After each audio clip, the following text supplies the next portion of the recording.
Ce matin-là, dans le grand salon, la jeune mariée s'emporte.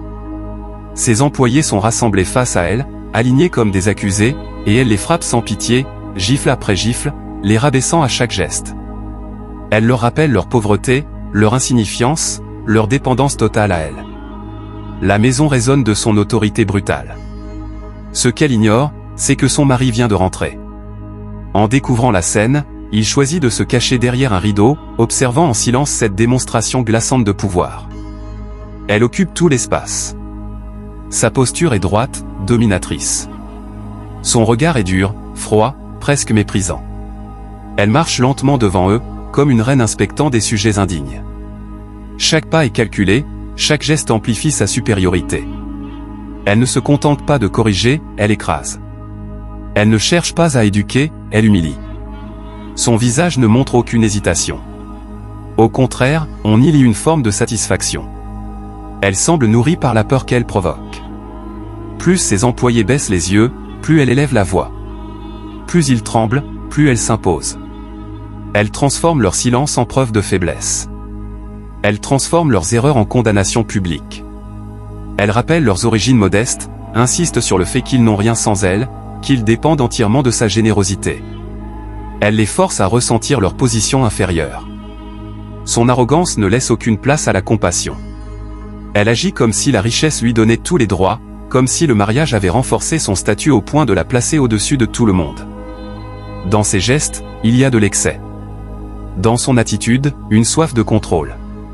Elle ne voit pas des êtres humains devant elle, mais des outils imparfaits. Elle parle avec les mains, pointe du doigt, repousse, corrige brutalement la posture de l'un, arrache un objet des mains d'un autre. Elle impose sa présence comme une tempête dans une pièce fermée. Les employés, eux, restent figés. Certains ont les yeux rouges. D'autres serrent les poings en silence. Aucun n'ose répondre. L'atmosphère est lourde, étouffante. On sent que cette scène n'est pas un accident isolé, mais le reflet d'un comportement installé, répété, assumé. Elle agit avec l'assurance de quelqu'un qui pense ne jamais être contredit. Derrière le rideau, le mari observe tout.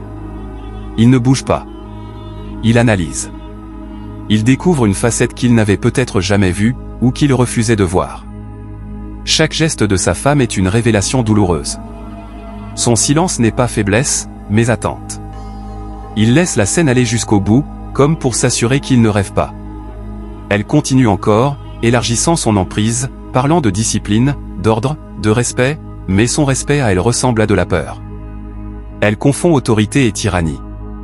Elle croit construire le contrôle, mais elle installe la rancœur. Elle croit affirmer sa grandeur, mais elle expose sa petitesse intérieure. Puis, à bout, le mari sort enfin de sa cachette. Sa présence change immédiatement l'atmosphère. L'air devient plus lourd encore. Les employés lèvent les yeux, surpris. Elle, figée un instant, comprend que tout a été vu. En une seconde, son assurance vacille. Elle tente de réajuster son attitude, d'adoucir son expression, de donner une autre lecture à la scène. Elle cherche à reprendre la main, à contrôler la narration, à se présenter sous un autre jour. Mais le regard de son mari est ferme. Calme. Inflexible. Il a été témoin de chaque gifle. De chaque humiliation. De chaque excès. Ce moment marque une fracture. Le pouvoir qu'elle croyait absolu commence à lui échapper. Les employés sentent que quelque chose bascule. Le silence devient différent. Il n'est plus seulement rempli de peur, il est chargé d'attente. Rien ne sera plus comme avant. Ne ratez surtout pas la suite. Abonnez-vous et écrivez suite en commentaire, car ce qui arrive va renverser toutes les certitudes et surprendre même les plus inattendus.